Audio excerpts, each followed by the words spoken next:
베드로전서 1장 3절 23절입니다. 신약성경 378면 베드로전서 1장 23절 우리 한 절의 말씀입니다. 우리 함께 하나님 말씀 읽습니다. 너희가 거듭난 것은 썩어질 씨로 된 것이 아니요 썩지 아니할 씨로 된 것이니 살아있고 항상 있는 하나님의 말씀으로 되었느니라. 아멘. 우리가 교회를 다니면서 겉사람, 속사람 이야기를 합니다. 겉사람은 뭡니까? 우리가 지금 눈으로 보고 있는 육신. 세월이 지나면 나이가 들고 시간이 지나면 약해지는 것들, 유한한 것들을 겉사람의 이 범주에 볼 수 있겠습니다. 그리고 속사람은 하나님의 말씀으로 거듭난 영이라고도 할 수 있죠. 그래서 우리는 지난주에 무슨 말씀을 함께 나누었습니까? 우리들이 싸울 것은 육에 속한 것들이 아니다 라는 것이었습니다. 하나님의 말씀으로 산다는 것, 하나님의 백성으로 살아간다는 것은 세상에 매여져 있는 삶을 살아가는 건 아닙니다. 늘 이야기하고 매주 이 시간만 되면 이야기하지만 우리는 세상 가운데 발을 붙이고 살아가지만 그 세상에 갇혀 살아가는 사람들은 아닙니다. 그리고 우리가 세상에 속해서 하나님께 기도하고 간구하며 삶을 살아가지만 우리가 구해야 할 건 이 땅에 우리의 욕심이나 소욕이나 내 안에 갈망하는 육신적인 것을 갈망하며 살아가서도 안 된다라는 거죠. 여러분 구원 받으셨죠? 성령이 내 안에 함께 하심을 믿으시죠? 여러분 거듭나셨습니까? 그럼 거듭난 삶이 뭐냐라고 할 때 그 답은 속 사람으로 살아간다라는 겁니다. 하나님의 영으로 살아가는 사람이 거듭난 사람입니다. 그런데 하나님의 영으로 살아가는 사람이 그럼 삶을 어떻게 살아가냐라고 한다면 눈에 보이는 것에 집착하지 않습니다. 하나님의 말씀에 집중하며 살아가는 것이죠. 그러니까 세상에는 좋은 말 하는 사람 많죠. 학자들도 많고 인간관계, 심리, 여러 사회적인 분야, 인문학적 분야, 대화, 상담 여러 가지 분야에 대단하고 유명한 사람들이 많이 있습니다. 그 사람들이 우리의 마음을 평안하게 하고 우리의 삶을 쉬게 하고 뭔가 안정적이게는 할 수 있으나 하나님의 말씀은 그 안으로 들어가는 거예요. 그 안으로. 내 마음을 다스리는 건 세상의 이치일 수 있으나 내 영을 다스리는 것은 하나님의 말씀으로 되지 않으면 안 된다라는 거예요. 내가 거듭났다 구원받았다라는 것은 세례라는 어떤 행위를 받아서 한 교회의 공동체로 입교인이라고 하죠. 우리는 한 교회 공동체로서 정식 그 일원이 되었다라는 개념이 아니라 이제부터 나는 하나님의 말씀으로 살겠습니다 하고 변화되어지는 그 시점을 진짜 세례 받은 시점이라고 우린 이야기를 해야 한다는 거예요. 그러니까 세례 받을 때 앞으로 나는 하나님의 영광을 위해서 살겠습니까? 사람의 첫 번째 지음받은 목적이 무엇입니까를 물어볼 때 우리가 그것을 공부하고 대답하는 이유도 우리의 삶의 전환점, 우리의 삶의 변화가 완전히 뒤집어져야 한다는 거예요. 그러니까 세상의 이치를 따라 내 마음이 휩쓸려 가는 게 아니라 내 안에 살아계신 하나님의 말씀으로 세상을 따라가게끔 만들어야죠. 근데 세상은 쉽게 따라오지 않아요. 요즘에 길을 가다 보면 우리 동네에도 이렇게 강아지를 산책시키시는 분들이 몇 분 계시는데 강아지들이 말 잘 듣고 졸졸졸졸 따라가지만은 않아요. 어떻게 할까요? 때로는 자기가 하고 싶은 대로 막 목줄을 뒤로 하고 막 발버둥을 치고 막 고개를 좌우로 막 흔들어요. 그렇다고 주인이 강아지를 안 끌고 가나요? 끌고 가죠. 어떻게 해요? 처음에는 이리 와 가자 가야지 이렇게 얘기해요. 그러다 나중엔 어떻게 해요? 개를 들고 가죠. 왜일까요? 말을 안 들으니까. 또 뭘까요? 거기서 마냥 그러고 있을 수는 없죠. 개를 데리고 산책을 가는 거지 자 개님 나를 이끌고 가십시오 하고 데리고 다니는 게 아니라고요. 근데 우리의 삶이 역전돼 버렸어요. 우리의 신앙생활도 역전돼 버렸어요. 뭐에 역전됐냐면 내 눈으로 보이는 것으로 판단하게끔 바뀌어 버렸다는 거예요. 하나님의 말씀으로 작동하고 내 삶이 그런 거에 작동 원리를 따라 살아가야 되는데, 세상적인 이치가 교회 안으로 들어와 버리다 보니까 교회에서 판단하고 성도들이 교제하는 것도 그렇고 목회자 말씀의 방향도 그렇고 교회의 비전도 그렇고 이게 과연 세상 안에서 먹히겠느냐를 물어보는 거예요. 냉정하게 이야기하면 세상 안에 방법이 먹히는 방법을 쓰는 건 아니에요. 근데 때로 그렇게 할 수는 있어요. 왜? 세상을 이끌고 가려면 아직 하나님을 모르는 사람들이 편하게 다가오게 하기 위해서 그런 방법을 쓸 수 있으나 그것이 궁극적으로 본질이 돼서는 안 된다라는 거예요. 사랑하는 성도 여러분, 여러분의 삶의 본질이 하나님의 말씀이 되어지시기를 주님의 이름으로 축원합니다. 우린 그게 돼야 되는 거예요. 그게 되는 사람은 세상에서 보기에 어떠하든지 간에 그의 삶은 기쁨과 감사로 살아갈 수 있는 겁니다. 근데 하나님의 말씀이 본질이 되지 않으면, 하나님의 말씀이 내 삶의 씨로 나를 태어나게 하시고 나를 새롭게 하시는 근본적인 이유로 작동하지 않으면, 내가 아프면 하나님이 나를 치시고, 내 사업이 망하면 하나님이 나를 벌주시고, 내가 뭐가 하는 일이 자꾸 꼬이고 안 되면 자꾸 시험 들었다, 시험 받았다, 시험 당했다, 하나님은 무서운 분이다, 내가 11조를 한 번 못했더니 하나님이 내 재산을 다 쓸어 가셨다, 이런 식으로밖에 얘기를 안 한다는 거예요. 근데 사실 오래전에 목회의 방향은 다들 이랬습니다. 교회 안 나오면 큰일 나, 집에. 그랬어요. 헌금 안 하면 사업 망해. 그렇게 얘기했어요. 근데 그러다 보니까 점점 세상의 것과 하나님의 것이 혼동되기 시작하는 거예요. 그러나 사랑하는 성도 여러분, 하나님은 여러분과 함께 계시지만 성령은 여러분 안에 계십니다. 여러분 안에 살아 계셔서 하나님의 말씀이 어떤 것인지를 생각나게 하고 그 말씀에 따라 살아가게 하시는 분임을 우리는 믿습니다. 자, 베드로전서 2장 9절의 말씀을 제가 읽습니다. 그러나 너희는 택하신 족속이요 왕같은 제사장들이요 거룩한 나라요 그의 소유가 된 백성이니. 아멘. 자, 우리 하나님의 나라에 대해 들었죠? 하나님의 나라는 어디 있어요? 미린이든지 약산이든지 염티에 있는 게 아니죠. 하나님의 나라는 지금 여러분이 살고 있는 그 자리에 임하는 겁니다. 그럼 그 나라가 임한다는 건 뭐예요? 그 나라의 백성으로서 우리가 살아간다라는 거잖아요. 내가 하나님의 말씀으로 살아가고 있는 내 삶의 자리가 하나님의 나라가 된다라는 건데, 우리가 지금까지 천국이라는 개념이 안 아프고 돈 걱정 없고 그렇게 이해하다 보니까 천국은 모두가 다 평등하게 사는 나라, 천국은 모두가 다 안 아픈 나라라고만 생각을 해버린 거예요. 사실 천국은 돈을 뛰어넘는 나라입니다. 여러분이 가지고 있는, 우리가 가지고 있는 재정을 뛰어넘는 나라입니다. 그 앞에 안달복달하는 게 아니라 천국은 우리의 건강을 뛰어넘는 나라입니다.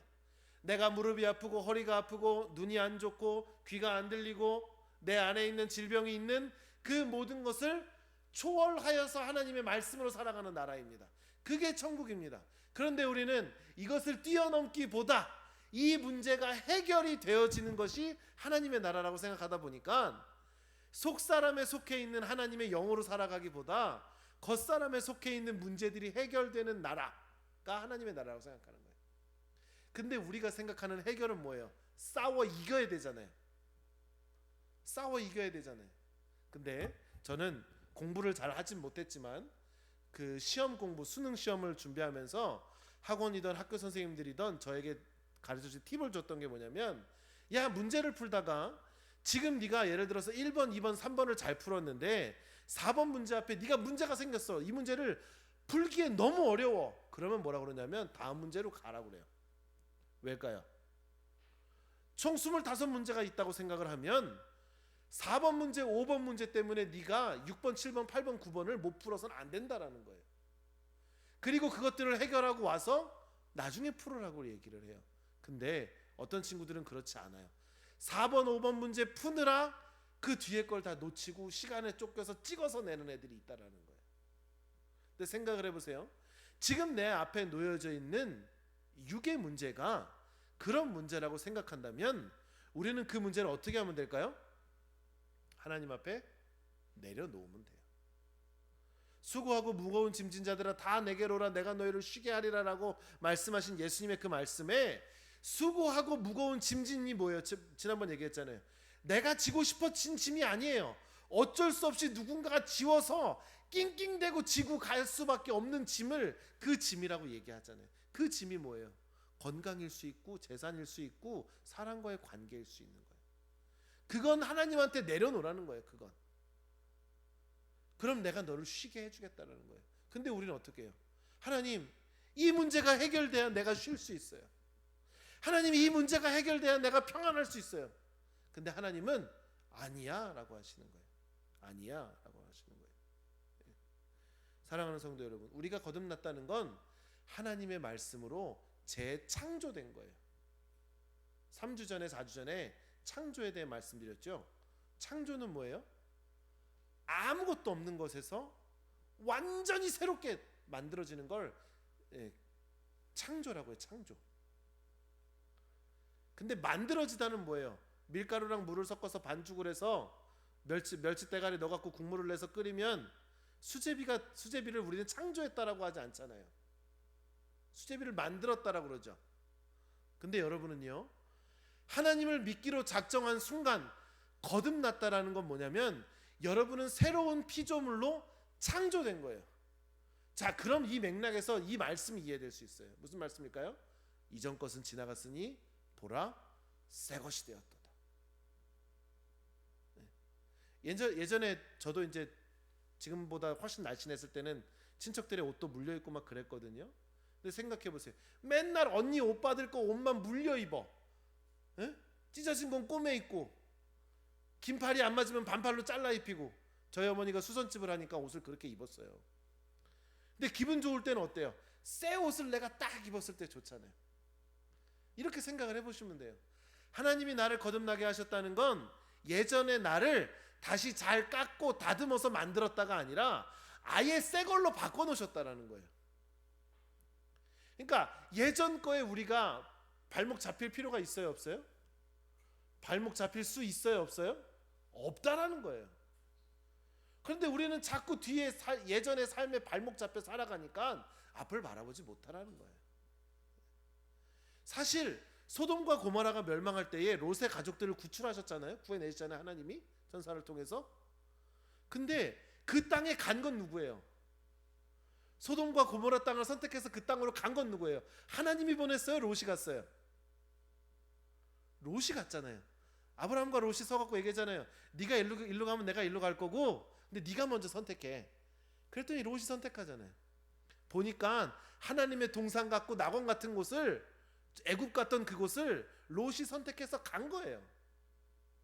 자, 그런데 하나님께서 롯의 가족을 구출해 내실 때에 너 왜 옛날에 그렇게 이런 땅에 들어가 갖고 왜 이렇게 살았니? 네가 어떻게 되려고 그러니? 묻지 않아요. 그러면서 뭐라고만 말씀하세요? 절대 뒤를 돌아보지 마라. 딱 그 한마디인 거거든요. 사랑하는 성도 여러분, 뒤를 돌아보지 마십시오. 과거의 영광이 얼마나 찬란했던지 간에 우리에게 주어진 시간은요, 앞으로 살아갈 시간입니다. 내 남은 날이 언제인지 모르죠. 우리 김재영 선생님께 죄송하지만, 그러나 내가 몇 년을 살아온 게 중요한 게 아니라 앞으로 내가 며칠을 살아갈지도가 훨씬 중요한 겁니다. 그러니까 지금 결단해야 돼요. 늘 지금 결단하는 거예요. 지금 하나님, 내가 하나님의 말씀으로 새로워지겠습니다. 하나님께서 우리를 썩지 아니할 씨로 되었다라고 말씀하시는 것은 변질되거나 부패하거나 부식될 수 없다라는 거예요. 뭐 제가 감자 심은 얘기 종종 하지만 감자가 썩어야 싹이 날 거 아니에요. 근데 그런 문제가 아니라는 거예요. 우리는 세상의 것과 비교할 수 없는 죽지 아니하는 불멸의 것으로 우리가 다시 거듭났는데, 그 죽지 아니하고 썩어지지 아니하는 불멸의 것이 뭐냐? 변하지 않는 그것이 뭐냐? 그게 하나님의 말씀이라는 거예요. 사랑하는 성도 여러분, 그 말씀으로 여러분이 자라가시기를 주님의 이름으로 축원합니다. 로마서 7장 22절에 바울은 뭐라고 얘기하냐면 내 속사람은 하나님의 법을 즐거워한다라고 기록해요. 내 안의 속사람은 하나님의 말씀을 즐거워하는 사람이라는 거예요. 그러므로 고린도후서 4장 16절은 그러므로 우리가 낙심하지 아니하노니 우리의 겉사람은 낡아지나 우리의 속사람은 날로 새로워지도다. 아멘. 우리가 이 말씀을 붙들고 살아가기를 주님의 이름으로 축원합니다. 눈에 보이는 것에 좌우되지 마세요. 내 귀에 들리는 세상의 소리에 하나님께 집중할 그 집중력을 잃지 마세요. 세상은 우리가 하나님께로 가는 걸 원하지 않아요. 예배드리러 갈 시간에 가서 일해야죠. 성도들과 교제하는 시간에 세상에서 좀 지내야죠. 이걸 원하죠, 세상은. 아침에 잠깐 눈을 떠서 이렇게 TV를 보는데 한 유명한 학자가 나와서 막 이야기를 하더라고요. 대기업에 대한 이야기를 막 하더라고요. 옛날에, 아주 옛날에 그런 막 산업화가 막 시작되고 그런 경제가 막 발전될 때 공장에서 막 어린애들 막 데려다 일 시켰어요. 젊은 애, 정말 꼬맹이 같은 애들 데려다가 하루 종일 일 시키고 하루에 막 15시간, 16시간씩 막 일 시켰어요. 근데 그렇게 해야 살 수 있다고 그래요. 근데 그러다 보니까 자연스럽게 어떻게 돼요? 그 아이들이 공부를 하지 못해요. 배우질 못해요. 점점 앞으로 바라볼 지식이나 배움이나 이러한 기회를 잃어버리고 내가 지금 일을 해야 먹고 살 수 있고 내가 산업의 역군이 돼야 된다라는 그 이미지만 계속 강해지다 보니까 어떻게 돼요? 그 안에 안타깝지만 노예의 삶을 살아요. 갇혀져서. 기업의 배를 불리되 사람은 점점 계속 그 안에 갇혀가는 거예요. 세상이 그래요. 세상은 세상의 배를 불리지 우리의 배를 배부르게 해주지 않아요. 제가 세상으로부터 다 떠나세요가 아니라 거기에 갇혀 계시지 마시라는 거예요. 근데 하나님의 말씀은 어때요? 여러분을 새롭게 합니다.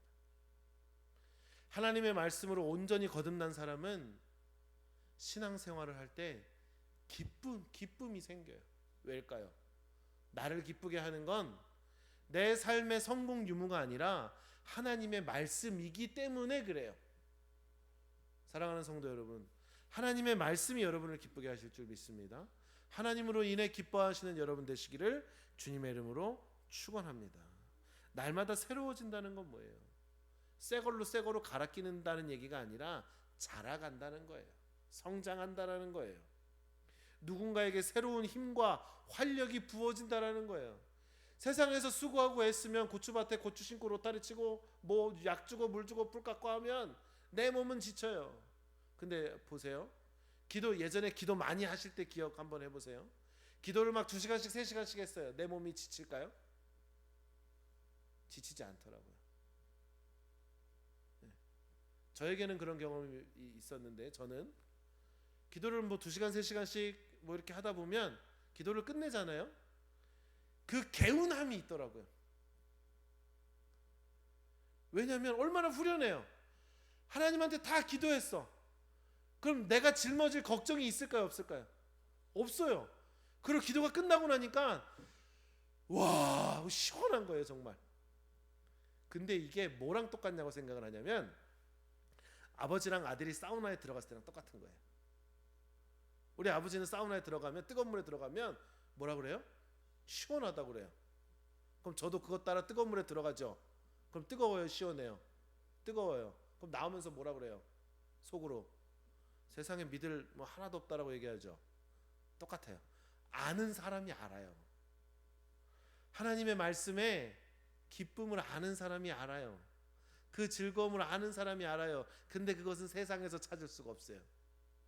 사랑하는 성도 여러분, 세상에서 하나님의 뜻을 찾기보다 말씀에서 찾으십시오. 그게 더 빠릅니다. 그게 더 정확합니다.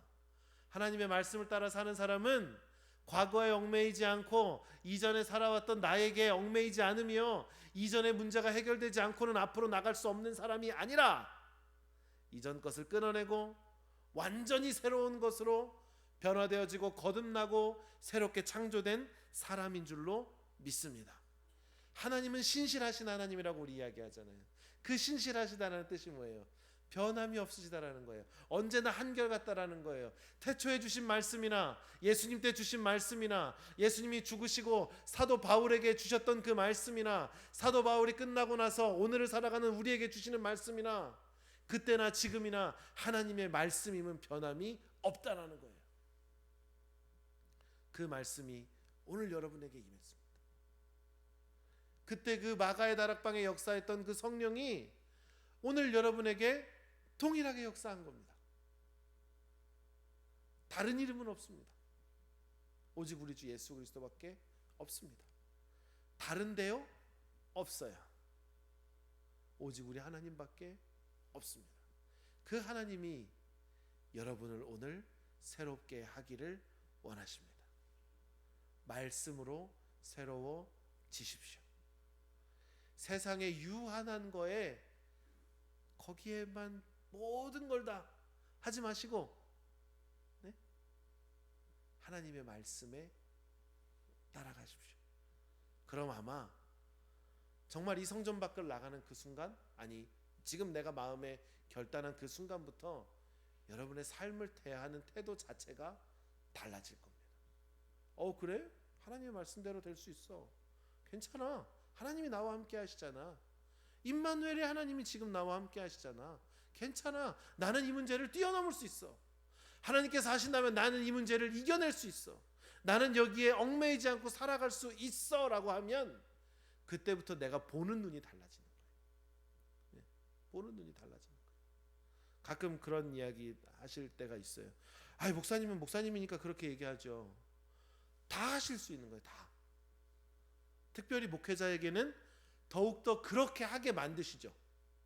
예를 들면 제가 여기 서서 여러분 요즘 경제 지표가 어떻습니까? 오늘 아침에 뉴스를 보니까 또 트럼프는 저 이스라엘 저 나라 전쟁 가운데 참가해서 이 땅을 우리가 지배하고 다스리겠다고 얘기하는데 국제 정세에 따라 우리나라 주가는 어떻게 요동칠 것 같으세요? 코스피 지수가 어떻게 될까요? 나스닥은 어떻게 될까요? 혹시 미국 주식에 분산 투자하신 분 계십니까? 이렇게 물어보고 말할 수 있나요, 제가? 아니겠죠. 그럼 저는 경제학자로 이 자리에 섰겠죠. 여러분 코인의 흐름이 요즘 어떻습니까? 이런 거 제가 얘기하겠습니까? 아니죠. 그러라고 세운 사람이 아니기 때문에 그렇습니다. 그러면 하나님의 말씀을 전하라고 세워진 목회자와 하나님의 말씀을 따라 살게끔 부름받은 여러분의 삶은 뭐가 다르겠습니까? 똑같습니다. 오히려 여러분에게서 하나님의 그 말씀의 능력이 더 날마다 샘솟아 나시기를 주님의 이름으로 축원합니다. 그래서 날마다 하나님의 기쁨을 우리가 나눠야 돼요. 내가 지난주에 살아봤는데 하나님의 말씀 가운데 이렇게 기도했는데 나에게 이런 기쁨이 있었어. 이런 얘기를 좀 교회에서 많이 했으면 좋겠어요. 하나님의 은혜를 나누는 시간이 많아졌으면 좋겠어요. 우리의 삶을 이야기할 수 있죠. 뭐 심었는데 뭐 어떻게 됐는데 옆집 김씨가 옆집 박씨가 뭐 어쨌는데 이 얘기는 굳이 말 안 해도 알잖아요. 그러지 마시고 말 안 해도 모르는 게 하나 있어요. 내가 받은 은혜는 내가 말 안 하면 몰라요. 근데 그 이야기를 하셔야 돼요. 제가 주중에 감사한 일이 하나 있었습니다. 이걸 간증하고 마치려고 그래요. 지난 주일에 우리 지영자 권사님이 지난 수요일 날 우리 지영자 권사님이 이제 눈이 막 따갑고 아프다 그러시는 거예요. 여기 이제 종기도 났는데 그러면서 이제 병원을 가야 되는데 두렵다 그러시는 거예요. 겁나신다 그러는 거예요. 그래서 수요 예배 끝나고 목사님 기도 좀 해주세요 그러시더라고요. 알겠습니다. 예배가 끝나고 권사님의 눈에 손을 얹고 기도했습니다. 그러고 나서 약속한 이제 병원 진료가 다 끝나고 엊그저께 다시 통화를 했어요. 권사님 어떠세요? 목사님 기도해 주셔갖고 눈은 괜찮아졌어요. 여기 난 거는 나중에 수술하기로 했어요. 목사님 감사합니다. 자, 제가 손을 얹어 기도해서 나은 건 아니죠. 그렇다고 생각하세요? 그럼 아프신 분들 다 오세요. 제가 다 기도해 드릴게. 아니죠. 기도 받고 하나님의 말씀으로 붙드시는 거죠. 그럼 그 다음날 내 눈이 안 아프면 이거 누가 하신 거예요? 하나님이 하신 거예요. 우리가 우리의 삶을 그렇게 받아들일 수 있어야 돼요. 감사로 받으면 버릴 게 있어요, 없어요? 없어요. 그러나 이게 감사가 아니라 아유 이런 거 버리면 어떡해, 아유 이거 아까워서 어떻게 하고 하나둘씩 주워 먹으면 결국 우리 집은 뭘로 가득 차요? 네, 잡동사니로 가득 찬 겁니다. 저는 수석을 할 줄 몰라요. 근데 수석하시는 분들은 돌에 생명력을 불어넣으셔요. 야, 이 돌이 이렇게 말하고 있잖아. 전 모르겠어요. 근데 세상 사람들이 우리를 보는 눈도 마찬가지예요. 우리는 하나님의 은혜로 살아가잖아요. 그럼 남들과 똑같은 일상이어도 그게 은혜로 보여요. 하나님 감사합니다. 어제 막 바람 많이 불었잖아요. 비도 왔잖아요. 근데 오늘 날 좋잖아요. 하나님 감사합니다. 좋은 일기를 줘서 우리 이거 끌고 오시는 권사님들 비 안 맞고 오게 해주셔서 감사합니다. 이렇게 받아들일 수 있는 거예요. 오늘 아침에 눈을 뜨고 일어났어요. 하나님 감사합니다. 내가 눈을 뜨고 일어났습니다. 어젯밤에 나 잠자게 해주셔서 감사합니다. 그럴 수 있는 거예요. 사랑하는 성도 여러분, 감사로 받으면 버릴 것이 없고 하나님의 말씀은 썩어질 씨앗이 아니라 썩어지지 않는, 영원히 변하지 않는 절대 불변의 말씀이요 약속이요 진리입니다. 그 말씀을 따라 살아가는 우리는 날마다 속 사람이 강건해지고 믿음으로 단단해지고 은혜 가운데 충만한 삶으로 정말 말씀으로 새로워지는 그 믿음을 경험한 자의 삶으로 우리는 살아가게 될 줄로 믿습니다. 이번 한 주도 말씀으로 승리하시고 말씀으로 새로워지심을 믿으시고 다음 주에 왔을 때는 우리가 또 예배 시간 가운데 만날 때는 하나님의 은혜로 가득한 얼굴로 우리가 만났으면 좋겠습니다. 아, 하나님 감사합니다. 목사님 나 너무 감사했어요. 네. 그렇게 하는 우리 노곡교회가 되어졌으면 좋겠습니다. 그렇게 살아가실 수 있을 줄 믿습니다. 기도하겠습니다. 할렐루야. 하나님 감사합니다. 오늘 우리를 부르신 것은 하나님의 말씀으로 우리를 새롭게 하심이요 말씀으로 인한 그 믿음을 더욱더 굳건하게 하심임을 하나님 믿습니다. 날마다 주시는 말씀을 저희가 받아 우리의 심령 가운데 심고 우리의 삶 가운데 싹을 틔우고 열매를 맺어서 우리가 세상으로 인하여 끌려다니는 삶이 아니라 말씀으로 세상을 이끌고 가는 자들 되게 하시고 눈으로 보이는 상황과 환경에 우리의 믿음이 흔들리는 것이 아니라 그러한 상황 속에서도 그 넘어 계시는 하나님을 바라보며 날마다 굳건한 믿음으로 살아가는 하나님의 백성 되게 하여 주시옵소서. 이전 것은 지나갔으니 보라 새 것이 되었다라고 말씀하신 그 새 것은 세상의 것들로 모으고 모아 만들어낸 것이 아니라 하나님의 말씀으로 새롭게 창조된 것임을 믿사오니 주여 오늘 우리의 심령을 새롭게 하옵소서. 감사합니다. 이 모든 말씀 우리 주 예수 그리스도 이름으로 기도드립니다. 아멘. 찬송가 285장 찬양합니다. 285장 찬양하겠습니다.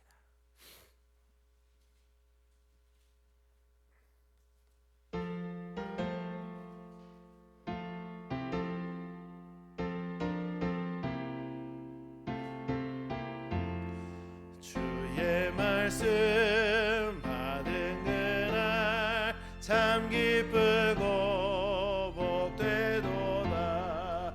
이 기쁨만 못 이겨서 온 세상에 전하노라.